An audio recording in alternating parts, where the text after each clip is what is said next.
This is the captain. Brace for impact. In this episode, I show you how I use squadrons. So the first squadron strategy I'm going to talk about is the Alpha Strike. The Alpha Strike can mean a couple of things you may have heard. It could mean to destroy all the squadrons outright first, or to destroy a couple of ones, but what I'm going to talk about here is simply activating first, attacking the enemy squadrons, and the focus is to delete one of the models. And the model that you're going to choose is going to be the one that is easiest to kill, but also contributes the most dice if it was going to attack. So in this case here, let's say we're the rebel player, we have these A-Wings, we see a nasty group of TIE defenders over there, and we get the drop on them, we get to activate first. So let's say we get to activate 6 because we've got an MC-80 command cruiser with expanded hangar bays and a token, so we get to activate 6. Now, looking at the enemy squadron pool there, the TIE defenders, the ones that aren't aces, are probably the ones to go for here. They've got no braces, they've got no scatter, they're going to take the full brunt of the damage, but they also contribute 2 blues and 2 blacks, so that's an average of 2.5 damage. Now A-Wings, naked, roll 3 blue dice, that's an average of 1.5, so it's gonna take 4 A-Wings to take down a defender. So let's give this a try. Alright, so we activate our first one, we'll send them in here, engage a whole bunch. We'll focus on the one over here. Alright, so we do 1 damage to it, so it's on 5. We get the next A-Wing, we focus in on it. Alright, we do 2, so it's down to 3. The next one goes, push it there. Oops. Alright, we do 1, so now it's on 2. The next one goes, we're going to push him here. Alright. Yep, does 1 damage, so now it's on 1. Last, oh, not the last, second last. We'll push this guy in here. Get him to roll. It does 1 damage, just enough, so this TIE defender goes down. Alright, so now we get our last A-Wing. We can now push it over here. Alright, and we're going to roll 1 damage. So we push this TIE defender down to 5. We've destroyed 1. Now there's only 3 TIE defenders that can fight back, and the jump master. The next thing I'm going to talk about is how to counter intel. So we know what intel does is if, let's say, we see this ball of defenders here, very scary for our ships. We want to engage them for a couple of turns, right? So they don't touch our ships. So normally what you do is you try to engage, right? Try to alpha strike somebody. In this case, it would probably be Vader because he's got escort, right? So you put them all in a ball like this to focus fire on that one squadron, and then you think it's all good, and then what happens is on this turn's activation, you activate his intel ship, jump across, make everyone heavy. Now these defenders can fly away, right, and then destroy one of your ships. So that's obviously something we don't want to happen. So the way to counter that is to spread out. Now this is something that's really good with A-Wings because they've got speed 5, or any other fast squadrons. But this is what you try to do. So if your goal is to engage all these enemy squadrons, and you know the intel is there, so what you want to do is make a bubble but stay distance 1 away from each squadron. So over here we do this, over here we do that, right? Throw this guy over here. If we can, we'll jump back over here and do that. So this way we engage both and the intel ship. Right, we might throw one into the escort. Okay, and just chuck this guy over here. So you can see here we've made like a bubble. No matter what, if you move the intel squadron anywhere to try to make any of these A-Wings heavy, it doesn't matter because there's a redundancy built in, and none of these squadrons can fly away. So they're forced to fight the A-Wings. Okay, let's say it's turn 3, so you've somehow lost your carrier due to the mistake in your maneuvers, or it got shot up, and now it's the squadron phase. You've got these unactivated defenders here, or any other squadron really, and you're deciding to whether to attack the MC-80 or to move, because in the squadron phase, if you've got no rogues, other squadrons can only move or attack. Now you might be tempted to attack the ship, but you remember you still have 3 turns left in this game. So what I would do was I would actually move these defenders to the front of the MC-80. Why would I do this? Well, any ship that's on a large base and that moves really slow, like an MC-80, no matter how much it moves in the next turn, let's say that's the maximum we can go with 2 clicks, right? Once it lands in its final position, it's going to overlap all the squadrons. So what this allows you to do, as the other player, you get to place these squadrons anywhere you want. So after it moves, you replace them back to the front, right? And then in the squadron phase, you take your attacks, right? Next turn, MC-80 moves again, repeat process for the next 3 turns. So with 3 defenders over 3 turns, you don't have to do anything. You activate them each squadron phase, attack, 3 turns of 2 blues, and well, that's 4 blue dice, 4 bomber blue dice. That's a lot of damage. All right, the other thing you want to consider when attacking squadrons is you have to consider the ship that they're nearby, because you don't want that ship providing ship support with the anti-squadron attack that it does. So we know A-Wings already have counter 2, which is already painful. But if you look here, if you engage any of these squadrons, the MC-80 here is going to be able to provide a blue and a black dice, right? So if we engage this A-Wing at the front here, right in base contact, which everyone wants to do, this MC-80 is going to be able to attack it with at least 1 blue dice back. But if we do our engagements from back here, right, it's not going to be able to reach, and we still get to shoot this guy. So let's do that. Okay, so we're going to send in the Hell Runner first. We're going to make sure we're distance 1 away. That way we're not in range of the MC-80. Hell Runner rolls its 3 blues. Okay, it does 0 damage, right? A-Wing does 1 damage back, which Hell Runner will probably scatter. Next, A-Wing will come in, whoops, do the same thing. Gets an extra blue from Hell Runner. Alright, we roll 1, but Swarm, and we get 2. So A-Wing counters back with 1, so this tie is now on 2. This A-Wing is also on 2. Alright, we send our next A-Wing in. Sorry, we send our next tie in. Same thing. Alright, roll 3, so we delete this A-Wing. Do it again. Next tie against this guy. Alright. Alright, okay, we roll 2. We get to swarm this. Make it 3. Counters back for 1. So this tie is on 2. This A-Wing is on 1. Set our next tie in. Right. Okay. We just need 1 damage on this guy, which we will swarm. Nope. But let's say, I'm going to say we did kill this guy. Right. Because now we've got 1 TIE fighter left. Now, we really want to engage these 2 A-Wings. What do we do? Right. So we know if we get into base contact here, we're gonna hit the close range, right? So we don't want that to happen, but we still need to engage these 2 ties somehow. So we're gonna make sure we're in the band outside. So we're gonna go distance 1, which is just here. Okay. So we're gonna get the blue flak, but we're not gonna get the black one. All right. So we attack, and we do 3, and the counter attack will be nothing. So yeah, so when you're alpha striking, this is the most efficient way of doing it, making sure that you stay out of the flak range of enemy ships. Okay, the next thing I'm going to show you is the counter attack. So in this example, we are the Imperial player and we're up against the Rebel player.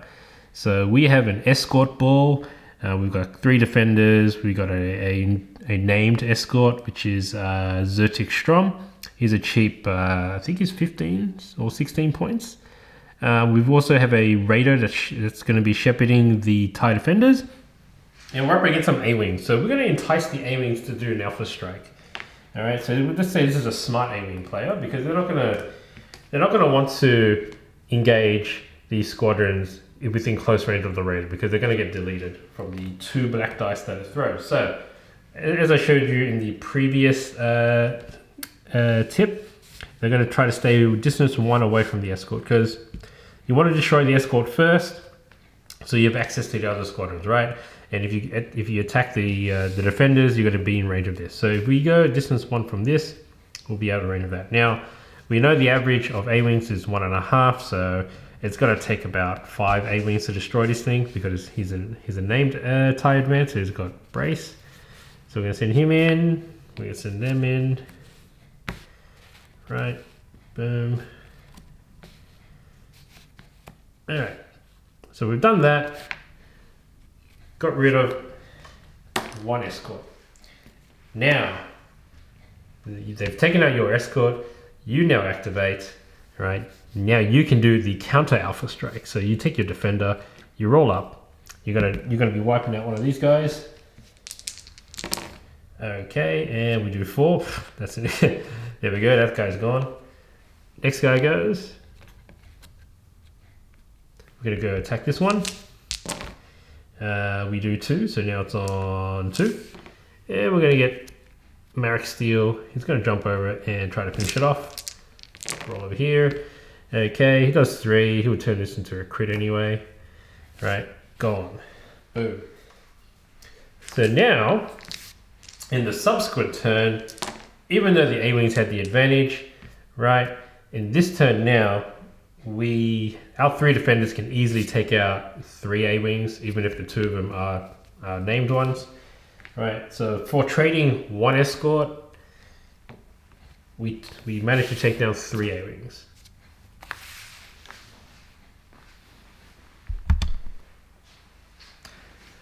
Okay, so the Rebels have also a very good example of the counter ambush. Probably one of the most popular builds. It's the Riken Aces builds with Yavaris. So the Ace Ball of squadrons would have Wedge, would have Dutch, Ten Nam, another hero escort, most likely Biggs, Corran Horn maybe, and Jan Oz. You might have some VCX 100s in there for some relay, but look, for this example, we'll just stick to this. In this example, I've also used as a hard-hitting Imperial Ball with the same points value, if not more. So we've got 4 defenders here, one of them being Marek Steel. We've got Vader, and I threw in a Decimator just for fun. Okay, so being the Imperial player, if we're going to engage this ball, we're going to try to snipe out the escorts.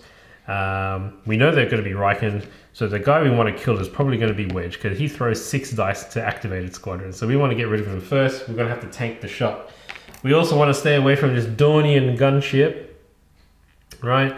And do our best to stay away distance 1 from Nim, not Nim, Ten Num, so we don't get his effect.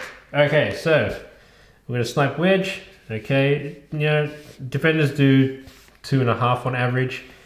So what we want to do is, so we'll probably take about 4, including Marek, to get rid of Wedge. Now, because of Riken, Wedge becomes a zombie, so we're going to keep him alive. Right, so we've got all these dudes hitting Wedge. All right. Next, Vader goes. Vader is probably going to try to, because he knows Wedge is going to attack back. We want Vader to take the hit. It's going to jump in. Oh no. Vader is going to need to jump in probably over here, and he's going to have to try to hit Biggs. If I try to go around anywhere else, then I'm in the escort bubble of Wedge. So we're going to go for Biggs next. So against Biggs, we're going to roll 4 damage. All right, so Biggs, that puts Biggs on 3 after brace. Decimator is going to jump in also. All right, get in there against. They roll what? 3 blacks. I don't have 3 blacks with me right now, but let's say he rolls average, and that puts Biggs on 1 after bracing. All right. Okay, looks like the Discord is going off. All right.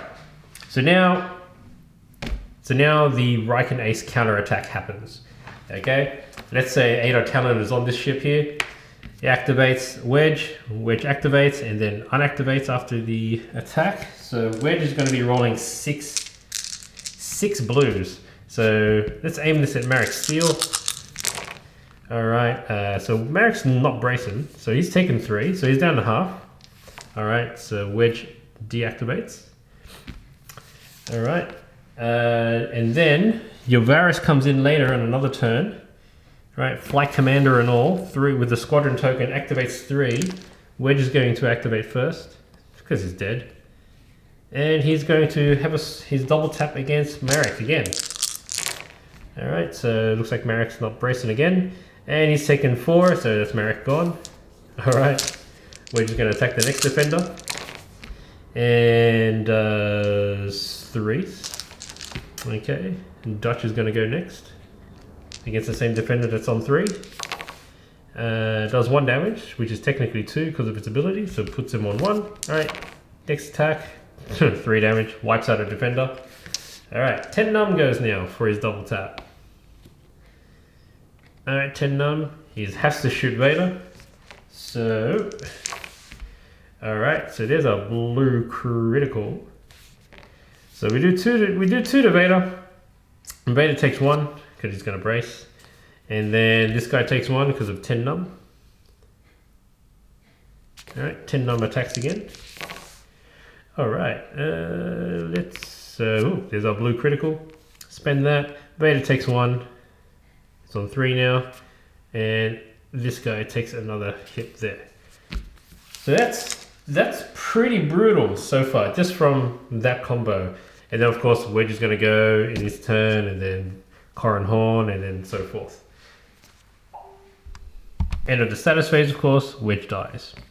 Alright, so for trading 1 squadron with 20 points, or 19 points, we trade off for an ace defender with another defender, and also we put the enemy squadron into a bad position too, because obviously on the next turn, you're going to be able to double tap again with your squadrons, so wiping these guys out. So the next thing I'm going to talk about is bombing runs. Now this goes without saying, but I'm going to reinforce the point here anyway because some people don't do this, is if you activate squadrons from the carrier, you want to attack the hull zone that the carrier ship will be attacking in its follow-up turn. So when you send in your squadrons, attack the hull zone that your ship will be attacking also. So in this case here, let's have a go at the MC80 versus this Raider hitting the side without squadron support. Boom. We're at medium range, so no Doge. Actually, no, we'll target a brace and a Doge. So we've got 4 damage there. We're not bracing. This guy will probably get us to reroll a red, so it's still 4. Okay, so that puts the Raider on 2, so it's still alive. If we had squadron support, we could probably finish it off, right? Alright, so let's try this again with squadrons. So we're going to activate 5 A-Wings. We have a token. Okay, first one comes in. We're hitting the side. We're doing 1. The next one comes in. We are doing nothing. The next one comes in and we are doing 1. Nothing. And... oh, drop that dice. 1. So we've got 2 misses, we've got 3 hits. So that puts the Raider on 3 hull. Alright, MC80 follow-up shot. Let's see if we can repeat the same results. What do we have here? So Raider's not bracing. Alright, we got 4 damage there. It's probably going to get us to reroll this from using dodge. Still 4. Okay, and that is a dead Raider. 4 damage. Gone. Also make a point here, normally I wouldn't do that against Raiders, because if the Raider survived, those A-Wings would be in a really bad position. So if it was another ship, like say, I don't know, like some Rebel Corvette or something like that, probably a better choice. Only do this against Raiders if you're sure that you're going to destroy it. Alright guys, that's all I've got for you on squadrons today. I might do another video, a part 2 for squadrons, on what kind of builds that you'll encounter with squadrons and how to fleet build around what role that you want the squadrons to play. But that's all the tips I've got on squadron play at the moment. I hope this is helpful in your next couple of matches when you're using squadrons. This is Veteran Captain Ken signing out.